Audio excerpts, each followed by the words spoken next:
My name is Zach Springfield. I am here representing the PCAOB's Division of Enforcement and Investigations. I'm an assistant director accountant based in our Washington, D.C. office. So I have a quick presentation.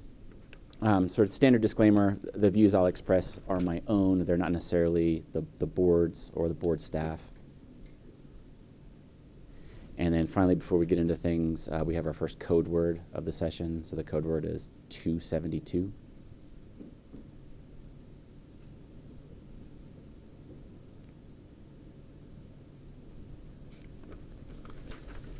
All right, going once, going twice, 272. So I have the privilege of working with the division's highly dedicated and talented accountants, attorneys, and other professionals. Serving the board's goal to protect investors. The division is authorized to investigate registered public accounting firms and associated persons for noncompliance with the Sarbanes-Oxley Act, our rules, and those of the Securities and Exchange Commission, along with other laws and rules and professional standards that govern the audits of issuers, brokers, and dealers. We use our investigative authority to identify potentially serious audit deficiencies and other potential violations of relevant laws and rules that pose significant risks to investors. And when those investigations reveal that auditors have run afoul of their professional obligations or have threatened the board's regulatory processes, the board, to demonstrate that non-compliant auditors face real consequences, uses its disciplinary authority to impose sanctions and penalties. Our goal at the end of the day is to sanction and deter non-compliant auditors and others similarly situated from violating applicable professional standards, rules, and laws. So just for a quick agenda of what I'm planning to cover today, I'm going to first talk through a bit about our enforcement program statistics for 2023 and then year-to-date 2024. I'll also talk about just generally the range of sanctions that we have in our enforcement matters. Particularly, I'll go into some detail about the effect of suspensions and bars and the consequences of a firm allowing a suspended or barred individual from associating with it. I'll talk briefly about how the Division of Enforcement at the PCAOB coordinates with the Division of Enforcement at the Securities Exchange Commission, and other regulators. I'll talk a bit about our current program outlook, so our outlook for 2024 and into next year. And then last but not least, I plan to walk through a few selected settled matters that the board has approved in the last year or so, just to give you a taste of some of the things that we're seeing and what the sanctions the board has been imposing on those matters.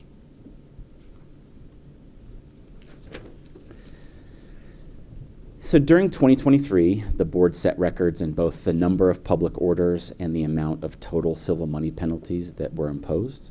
There were also a number of first-of-their-kind enforcement actions, notably against China-related firms. And based on our year-to-date public orders, 2024 looks to be a continuation of the trends that we saw in 2022 and 2023. So to provide a bit of color on that here on this next slide, just for some context, the board introduced its 5-year strategic plan in 2022. So that was for years 2022 through 2026. And it set a goal to strengthen the enforcement program by assertively enforcing the board's rules and standards and also imposing meaningful sanctions. So now that we're in year 3 of that 5-year plan, I think we have some data to sort of see where we are. And again, I think that's reflected in these two graphs. So the graph on the left indicates, like I said, the number of public orders based on the year. So as you can see, the number of orders doubled between 2021 and 2022 when the new strategic plan came into place. And that activity has remained at or around the same in 2023 and 2024 year to date. Then meanwhile, the graph on the right shows that the total amount of civil money penalties that have been imposed. So there's been a sharp increase year over year in those penalties. And 2024 is already a record-setting year. In April of this year, the board imposed the largest ever civil money penalty on a firm, which I'll talk about in more detail, but that's really kind of skewing the trends there in 2024. So we're already at the highest amount of penalties that we've issued in a year with 4 months to go in the year.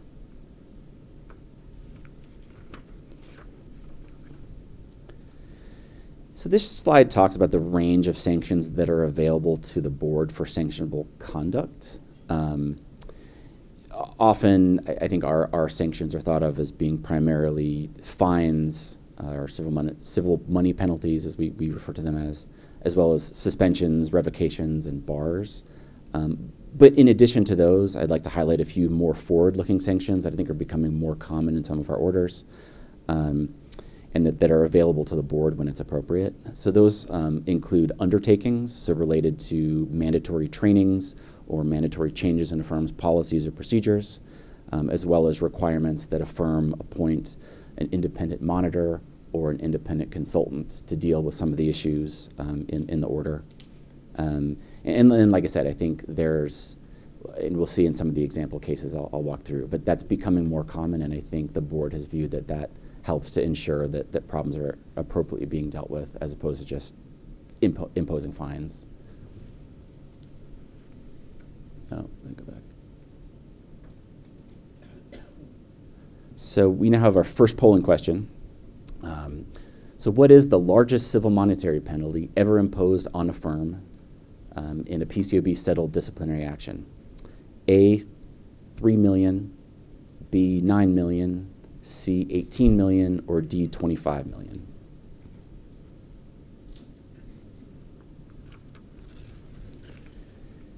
And looks like the majority got it right. The answer is D, 25 million. So like I mentioned, this was imposed in April of this year in the matter of KPMG Accountants NV, or KPMG Netherlands. And I'll talk about that case later in the presentation, but prior to this spring, the largest penalty was on another GNF foreign firm, and that penalty was 9 million.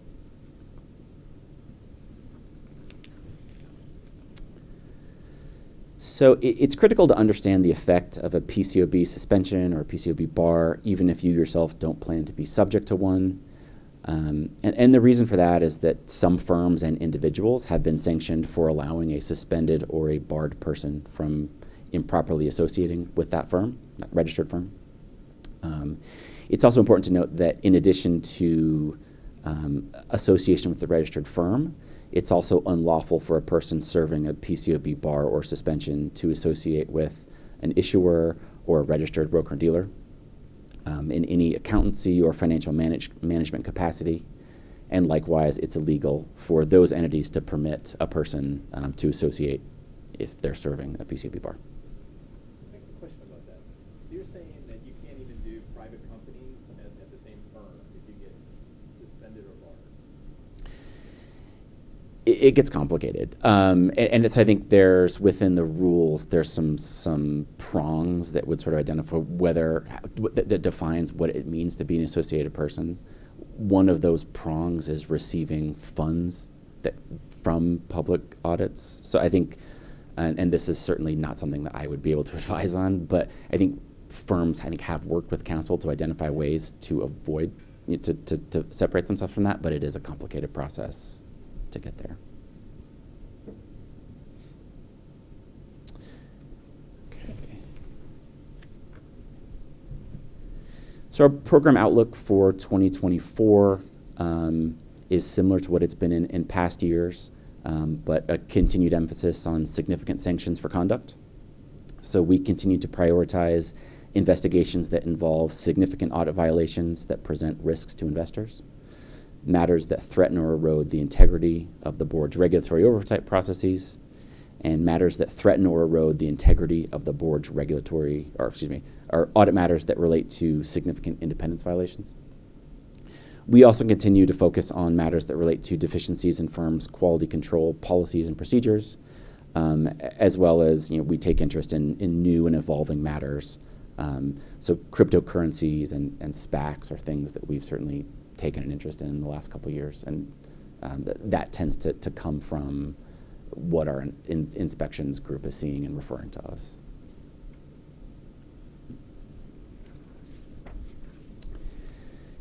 So as it pertains to matters involving deficiencies in quality controls, this has been a focus since about 2019, and the division has been focusing on these matters, again, involving firms' quality control policies and their procedures.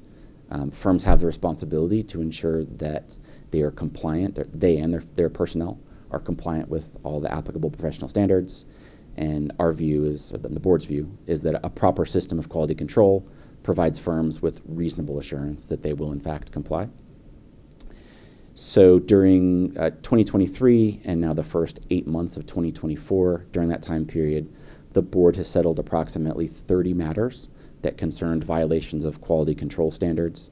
That involves both U.S. and international firms, and that spanned the full range of the quality control standards. So it touched on some combination of each of the 5 elements of quality control as defined in the standards.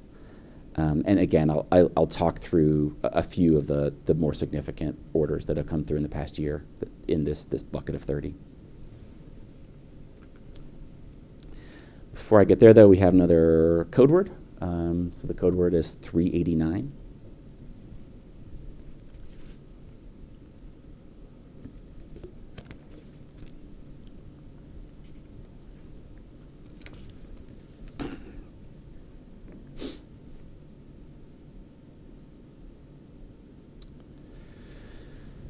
Okay, so the Division of Enforcement at the PCAOB, we coordinate our efforts with the Division of Enforcement at the Securities Exchange Commission as part of our regular practice. Through that, we may share information with the Commission. We also may share information with the Department of Justice and other agencies that are enumerated in the Sarbanes-Oxley Act as amended.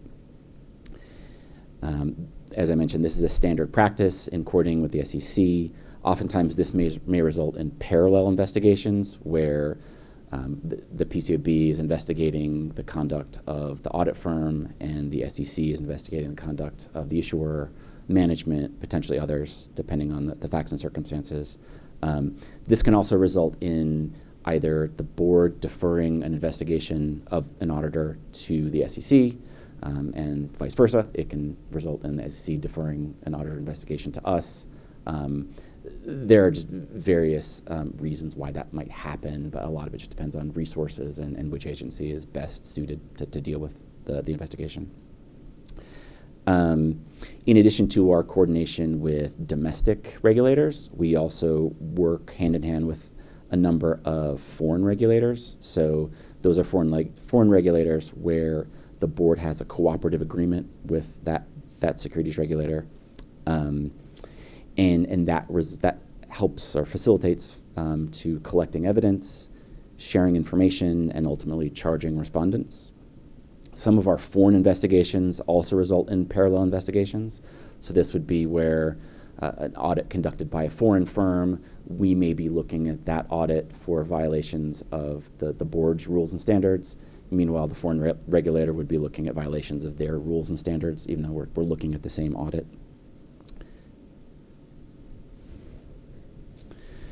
And so, as I mentioned, the last part of the session I'd like to talk through is a few recent settled orders.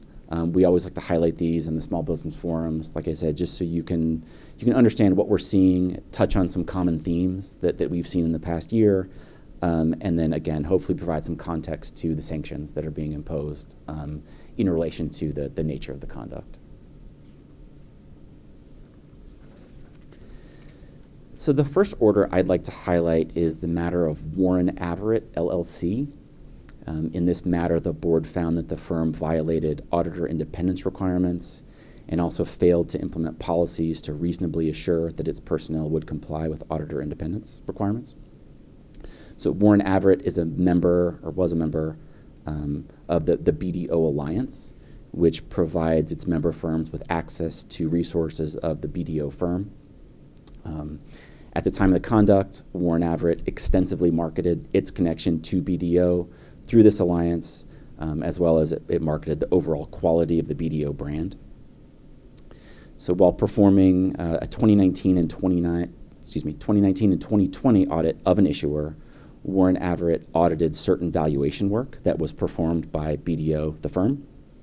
And given its marketing efforts to tie itself to the quality of the BDO brand, the board determined that Warren Averett lacked independence in appearance. So without admitting or denying the findings, Warren Averett consented to a $200,000 civil money penalty and undertakings to remediate its auditor independence policies and procedures.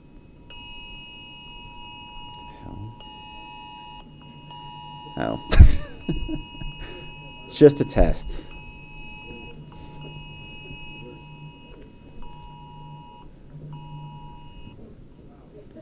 All right, well, there was our excitement for the morning. So moving on. The next order I'd like to highlight is the matter of Smythe LLP. So in this matter, the board found that in 4 issuer audits, Smythe used the work of 2 audit firms who were not registered with the PCAOB and used those firms in a substantial role capacity.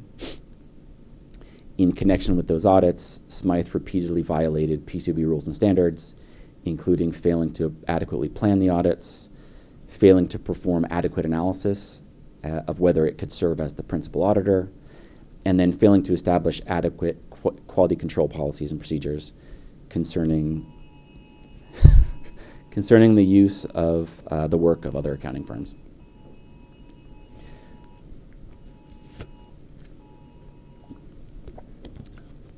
So without admitting or denying the findings, Smythe consented to a $175,000 civil money penalty and undertakings to remediate its quality control policies and procedures.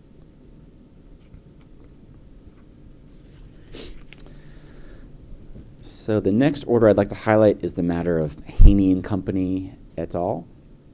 This is a series of orders involving misconduct by the firm and 4 of its partners.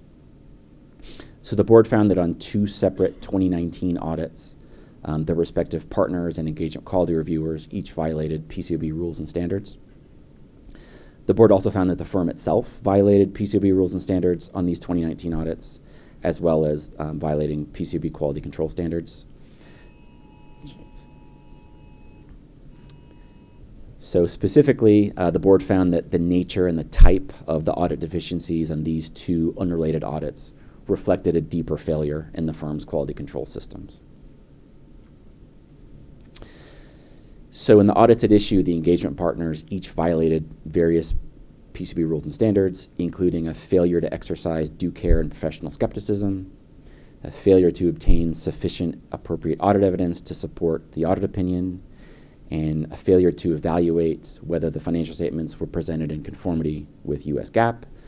Specifically, in both of the audits, the firm evaluated, or the engagement teams evaluated revenue recognition under the superseded criteria of ASC 605, even though the issuers had adopted ASC 606. The engagement quality reviewers review partners also each failed to exercise due care and professional skepticism, and as a result lacked the appropriate basis to provide a concurring approval of issuance.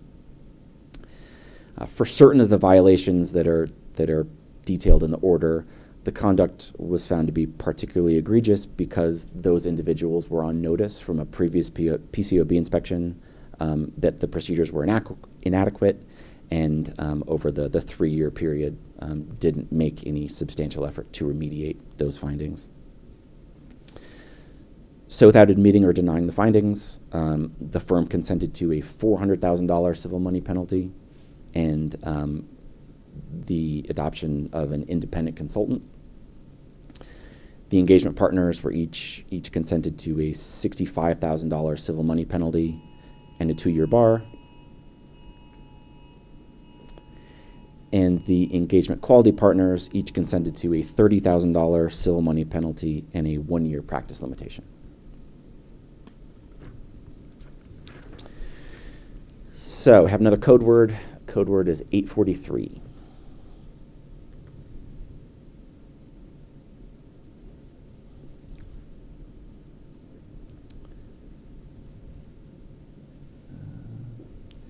8:43.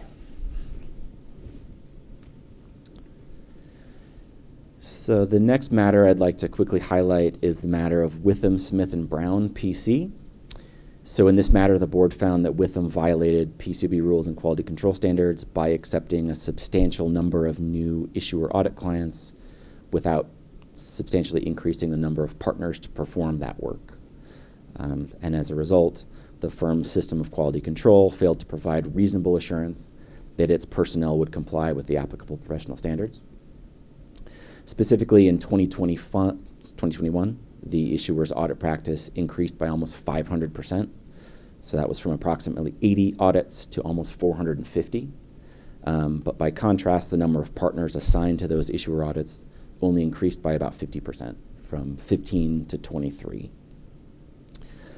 As a result, the firm consented to a $2 million civil money penalty and agreed to engage an independent consultant to review and make recommendations concerning the firm's quality control policies and procedures.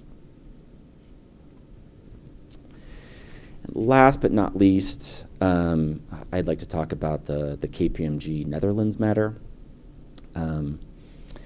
So in this matter, the board found that KPMG Netherlands and its former head of assurance violated PCAOB rules and quality control standards relating to the firm's internal training program and its monitoring of its system of quality control. For a 5-year period, hundreds of professionals at KPMG Netherlands engaged in improper answer sharing in connections with tests for mandatory firm training courses. This misconduct reached as high as partners at the firm, as well as the firm's senior leaders. During our investigation, the firm submitted a number of false representations to the division and never corrected those false representations, claiming that it had no knowledge of answer sharing during this 5-year period. And these submissions were false because the senior firm leaders who made these representations on behalf of the firm had themselves engaged in this widespread answer sharing. So without admitting or denying the findings, the firm consented to a $25 million civil money penalty, which, as I've mentioned a few times now, is the largest that had ever been imposed. And the former head of the firm's assurance practice consented to a permanent bar and a $150,000 civil money penalty.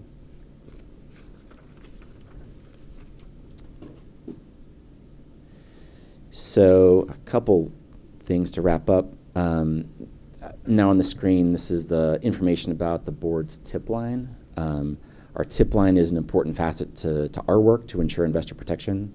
If you have a tip or a referral, we would encourage you to reach out through any of these methods. The tip and referral center can be accessed on the landing page for the PCAOB's website, specifically within the enforcement page.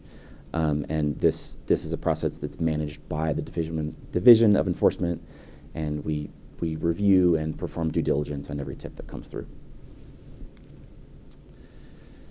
And now we have our final polling question. So the Sarbanes-Oxley Act requires that monetary funds collected by the PCAOB as a result of enforcement actions be used to fund scholarships for accounting students. How many scholarships were awarded in 2024?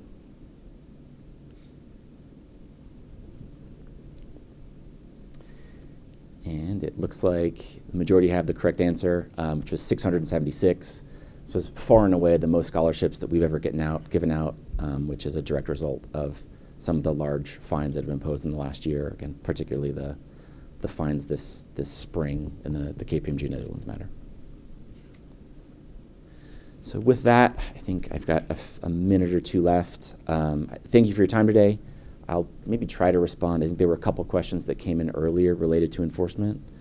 So I think one of the questions involved there being more findings and more fines. And I think as we talked about, or the DRI presentation talked about, the inspections and enforcement are really two completely separate processes. So we in the Division of Enforcement don't influence at all how inspections are conducted, and to the extent that our investigation is an inspection that was referred by DRI, we take a clean look at it and we consider the full facts and circumstances involved. So we're not just looking at a a comment form or even work papers, we take a very holistic look in the process. So, the fact that there are more inspection findings, I don't think necessarily has a direct relation to enforcement, because each one of our matters is ultimately the sanctions that are being imposed are based on the facts and the circumstances of that individual case, and we're evaluating those facts and circumstances on an individual basis. And I believe that's now my time. So, all right, thanks a lot.